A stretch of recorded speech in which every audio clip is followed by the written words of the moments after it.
Hello, I'm Alex Pat, and welcome back to Wrigleyville Times. Today we're going to tell a very strange story, a story that makes people feel good, bad, and just flat out confused at times. A story that's been occurring for the past 5 seasons on the North Side. The story, the mysterious case of Starlin Castro. Not only this season, but if you look back at his entire career, it's easy to say that it's just been almost kind of a weird ride. You've seen a lot of flashes of greatness, and some flashes of empty-mindedness, frankly. It's really kind of hard to put Starlin Castro in one category because of how odd it's been. If you look at his career numbers, and you look at kind of the splits between the good, the bad, and the ugly, it's all just kind of a circle of different elements. It's very strange. To take a look at the overall career numbers of Starlin Castro, and you look overall, there's no denying the great baseball talent he has.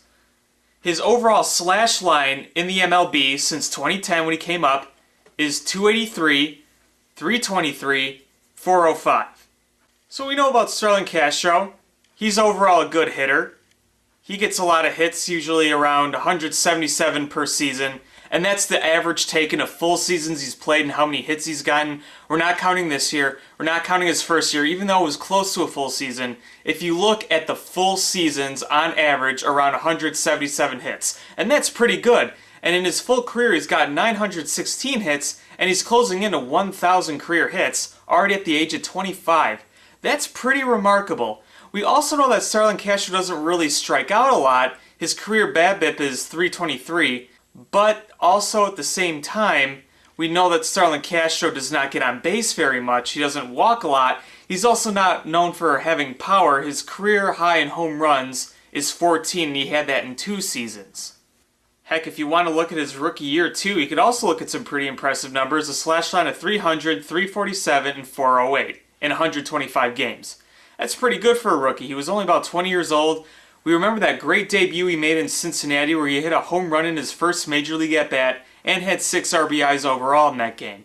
So Starlin Castro definitely has a hitting talent, but then you get to the shaky spots, and we all know where that is, and that's defense. His fielding, his overall career, he's made 134 errors in 5 years, and if you take a look at, once again, the full seasons that he's played, he averages around 23 errors per year. And it is also kind of disappointing to see that this year he's got 14 errors already. Last year he had 15 the entire season, and a lot of people thought, hey look, his defense has gotten a lot better, and maybe he's past that empty-minded, error-committing ways at shortstop. I've always been a Castro fan, and I know he's had his weaknesses, but it's not to say that I haven't gotten pretty frustrated with him this year. I mean, if you take a look at this year, his slash line is 264, 300, and 347.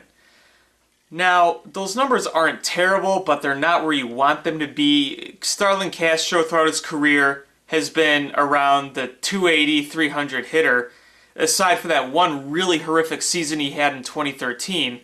However, also, he's been the hero in quite a few amount of games, a lot of game-winning RBIs, 2 walk-offs in a row last week, plus a few other walk-offs and game-winning hits earlier in the season. So it's easy to say, hey look at all the clutch moments he's had late innings. And at the same time, look at the botching errors he's made, the empty-minded plays, and also not to mention that this year he's really big on the double play ball. He's already grounded into 10 double plays this season.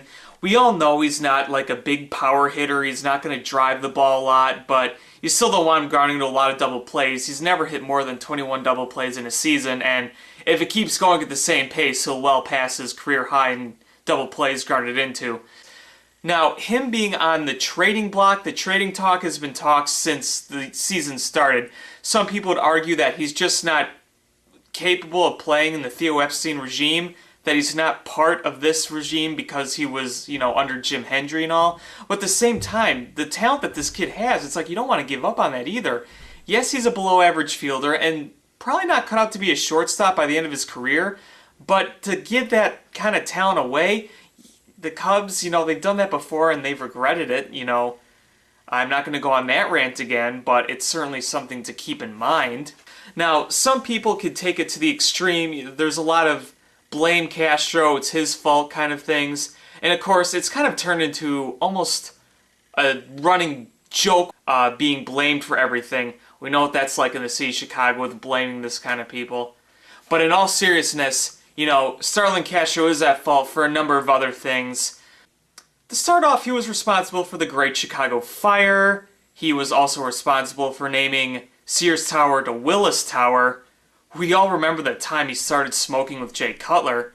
We also can't forget the time that he let the Alec Martinez goal in to eliminate the Blackhawks in the 2014 Western Conference Finals. Oh, and remember this. He was the true identity of Steve Bartman. But worst of all, Starlin Castro was responsible for the use of the word Bay. All this stuff has resulted into the famous Twitter hashtag, Blame Castro. But really, I mean, in all, it's you look at Starlin Castro and I think it's fair to say that you could be a fan, you don't have to be a hater of him, you could acknowledge the great things that he's done, the great talent he has, but it's also not a bad thing to express frustration, maybe a little bit of disbelief, and just kind of anger with him when he does something, you know, like he did against the Twins the other day, because we've seen it a little more than we've liked, and we all know he's a below average fielder.